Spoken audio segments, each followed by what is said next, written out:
Bonsoir, Monsieur le Président, Mesdames et Messieurs les élus. Vous nous présentez ce soir le projet de requalification du boulevard Gambetta. Ce projet, dans les tuyaux depuis plus de 10 ans, ne se montre pas à la hauteur des enjeux climatiques actuels. En effet, il s'agit de proposer un boulevard à 2 fois 2 voies avec un stationnement longitudinal ainsi qu'un stationnement sur le terre-plein central. Donc pas moins de 8 voies pour la voiture dans ce projet. Une vision fonctionnaliste de l'aménagement de l'espace public. On organise les flux et le stationnement des voitures à l'heure du développement nécessaire d'autres mobilités, plus particulièrement sur un boulevard avec des qualités patrimoniales laissant de formidables possibilités d'apaisement.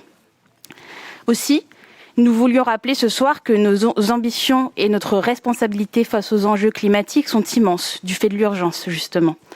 Alors que la métropole s'est engagée pour la neutralité carbone, le 2 fois 2 voies en milieu urbain, ce n'est plus possible. Surtout s'agissant d'un boulevard avec pas moins de 2 stations de métro. Vous nous proposez 60% de part d'espace public dédié à la circulation automobile. Comment amener au report modal dans ces conditions ? Passer de 207 places de stationnement à 337, cela semble surréaliste quand on connaît le rôle essentiel des mesures prises pour le stationnement au sein des politiques de déplacement. Les mesures de limitation sont une condition sine qua non pour un meilleur partage de l'espace public et le développement des modes doux et des transports collectifs. Même le 50% actuellement d'espace dédié à l'automobile nous paraît absolument plus tenable dans une métropole en proie à des fréquents épisodes de pollution. Pourquoi se priver ? Pouvait-on lire dans la presse cette semaine ? Eh bien, chers collègues, entre l'adaptation au changement climatique, l'enjeu de la pollution de l'air, le bien vivre dans nos communes ou encore l'apaisement de nos espaces publics, mon cœur balance. Quitte à privilégier les deux fois 2 voies, pourquoi ne pas faire une voie dédiée exclusivement au bus ? Faire le choix de plus de voitures entraîne de fait une piste cyclable sur le trottoir à l'origine des conflits d'usage que nous pouvons rencontrer dans certains secteurs.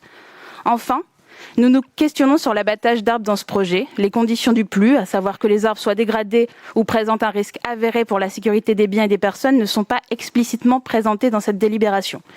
Pour toutes ces raisons, ce soir, nous ne pouvons que voter contre cette délibération. Je vous remercie pour votre écoute. La parole est à Madame Bécu. Oui, bonsoir. Ce n'était pas prévu que je prenne la parole, mais Monsieur le Président, les élus de Tourcoing vous remercient, ainsi que les 2 vice-présidents, pour votre soutien, votre accompagnement sur le boulevard Gambetta. Je poserai la question à Madame Camara et à Monsieur Richard s'ils connaissent la ville de Tourcoing, s'ils connaissent leurs habitants, s'ils connaissent réellement le boulevard Gambetta. Ce projet, c'est un projet qui est ambitieux. C'est un projet qui permet à la fois une végétation beaucoup plus dense, qui permet d'avoir des pistes cyclables sécurisées. Et oui, nous avons 2 fois 2 voies. Oui, nous assumons nos 2 fois 2 voies. Vous savez, à Tourcoing, c'est formidable. On peut à la fois y vivre, on peut se divertir, mais on peut aussi y travailler. Et le boulevard Gambetta draine aussi beaucoup d'entreprises. Et vous savez qu'on a le quartier de l'Union, qui aujourd'hui est également desservi par ces 2 fois 2 voies. Et la première chose qu'on nous demande quand une entreprise veut s'installer, c'est la circulation, c'est est-ce que les poids lourds peuvent y accéder. Donc oui, aujourd'hui on a une fluidité, oui, il faut la conserver.